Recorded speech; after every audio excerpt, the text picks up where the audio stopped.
Good morning. Today, 15th October 2025, Wednesday. Wisdom of word of God morning ડિવોશનમાં આપ સર્વનો આવકાર કરવામાં આવે છે અને પ્રેમી સલામ પાઠવવામાં આવે છે. આજે સવારે આપણે નીતિવચનોના પુસ્તકમાંથી એનો 15મો અધ્યાય અને એની 6ઠ્ઠી કલમ પર ટૂંકું મનન કરવા માગીએ છીએ. પ્રોવર્બ્સ ચેપ્ટર 15 વર્સ 6 અને પ્રભુનું વચન આ પ્રમાણે કહે છે, નેકીવારના ઘરમાં ધનનો ભંડાર છે, પણ દુષ્ટની પેદાશમાં સંકટ છે.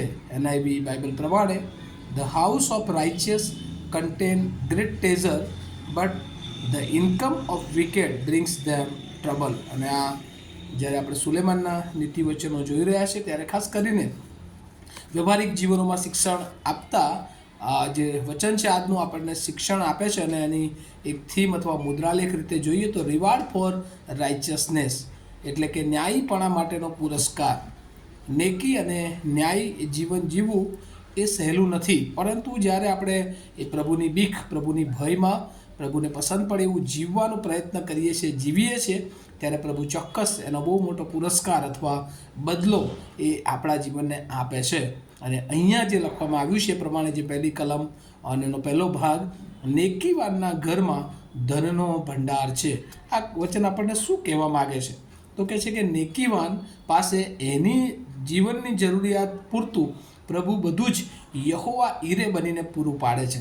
અને બીજી વાત જે આપણને શીખવા મળે છે આમાંથી એ કે નેકીવાળો પાસે જે કંઈ હોય છે, ન્યાયી લોકો માટે પાસે, એમાં એમને પ્રભુ શાંતિ હોય છે, એમને ઈશ્વર શાંતિ આપે છે, આનંદ આપે છે, કારણ કે એ લોકો હંમેશા એ જે પોતાની પાસે છે એમાં સંતોષ માનતા હોય છે અને એ લોકોને પ્રભુની બીક હોય છે. એ પ્રમાણિકતાથી મેળવેલું, મહેનત કરીને મેળવેલું ફળ હોય છે અને એટલા માટે એ આશીર્વાદ લાવે છે, એ શાંતિ લાવે છે, એ આનંદ લાવે છે અને બીજાઓને મદદરૂપ થનારું ધન એ આપણે જોઈ શકીએ છીએ. જ્યારે બીજી તરફ જે લોકો દુષ્ટતાથી, ત્યાં લખ્યું છે પણ દુષ્ટની પેદાશમાં સંકટ છે.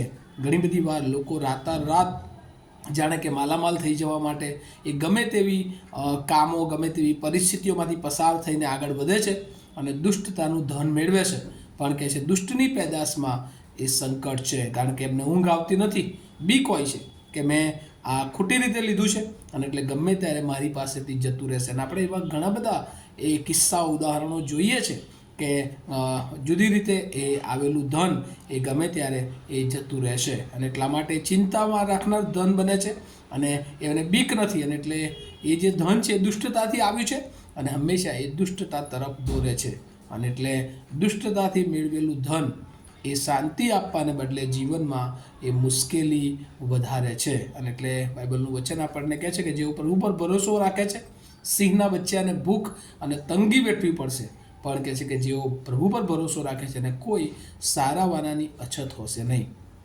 અને એટલે રિવાર્ડ ફોર રાઇચિયસનેસ, પ્રોસ્પેરિટી, સમૃદ્ધિનો આશીર્વાદ એ પ્રભુ આપે છે. આત્મિક જીવનમાં તો આશીર્વાદિત કરે છે, સારી તંદુરસ્તી આપે છે, સારું બધું જ આપે છે, પણ સાથે સાથે સમૃદ્ધિનો આશીર્વાદ પણ જે લોકો પ્રભુની બીકમાં છે, ભયમાં છે, નેકીવાનો છે, પ્રમાણિકપણે પોતાનું જીવન જીવે છે, એ બધાને ઈશ્વર એ પણ આશીર્વાદો આપે છે. અને એવા બે એક્ઝામ્પલ જો આપણે જોઈએ તો જૂના કરારમાં અયુબ, બહુ મુશ્કેલી, તકલીફો, પણ પ્રમાણિકતાનું જીવન, પ્રભુની સાથે રોજ એ રહેવાનું જીવન, કુટુંબને પ્રભુની પાસે રાખવાનું જીવન, અને બધી તકલીફ, મુશ્કેલીઓ આવે છે પણ પ્રભુ એને 4 ગણું પાછું આપે છે.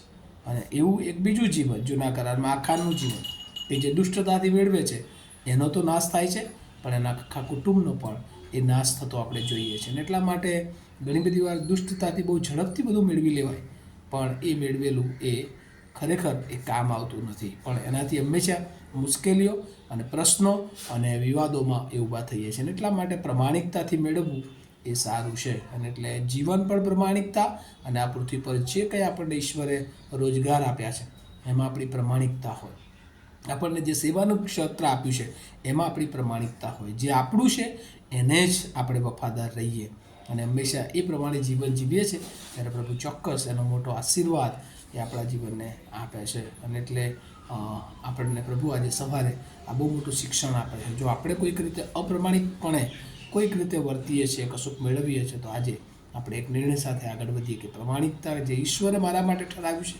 એમાં જ આપણે આગળ વધીએ. આવો આપણે પ્રાર્થના કરીએ. અમારા જીવંત અને દયાળુ ઈશ્વર, અમે બહુ આભાર માનીએ છીએ તમારી દયા કૃપાને માટે.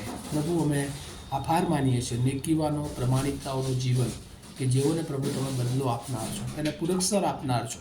પણ ઘણી બધી વાર પ્રભુ દુષ્ટતાથી મેળવેલું એ અમને મુશ્કેલીઓમાં વધારો કરે છે. ત્યારે પ્રભુ, અમે મહેનતથી, કારણ કે તમારું વચન પણ અમને એ કહે છે કે તું મહેનત કરી રોટલો ખાશે અને તો જ તું સુખી થશે અને આશીર્વાદિત થશે. ત્યારે પ્રભુ, એ વચન પ્રમાણે અમે મારા જીવનમાં મહેનત કરીએ, પ્રમાણિકપણે પ્રભુ અમારા જીવનને આગળ વધારીએ, અમારા રોજગારોમાં પણ અમારું જે છે એને અમે વળગી રહીએ. અને પ્રભુ, દુષ્ટતાની બાબતોથી, દુષ્ટ ધનથી પણ પ્રભુ અમારી જાતોને અમે દૂર રાખીએ, એવી અમે પ્રાર્થના કરતા અમે સગડા અમારા જીવનો તમારા હાથોમાં મૂકતા મારી પ્રાર્થના ઈસુ પ્રભુમાં સાંભળો, તેનો સ્વીકાર કરો. Amen. Have a nice day to all of you. Thank you.